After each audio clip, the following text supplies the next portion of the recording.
Insenso. Insenso. O, insenso kay parehas.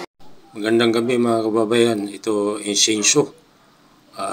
Sa Bisaya pa kamangyan to na ano sa baga para pausukin. Napakasarap din ng amoy.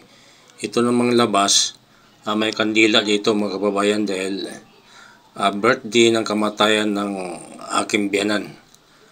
Sabi ko nga, pasensya muna at di ako nakapag-alay ng gin.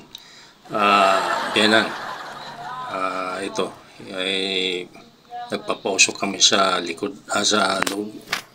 Sinapinan ng basahan, di kaya matunaw itong basahan na to. At ito inano ng abularyo mga kababayan. Ito ay mga kababayan, follow up ano to, kasi nagamot ko na to si Mrs. Okay na, tuwid na yung kanyang nakakatayo na siya, tuwid na yung kanyang paglakad mga kababayan. UTI kasi at mga hangin-hangin din sa katawan. Kumbaga follow up yan. Masarap din yung amoy kaya lang ito ang ginawa kay Mrs. parang tinapa. Paano lang tayo nito, pinausukan yung harapan.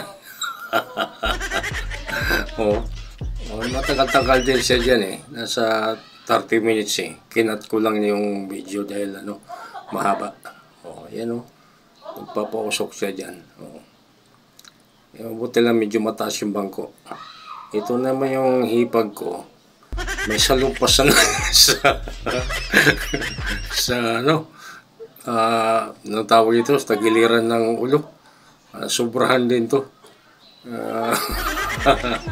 Grabe din tong hipag ko. Napasobrahan ng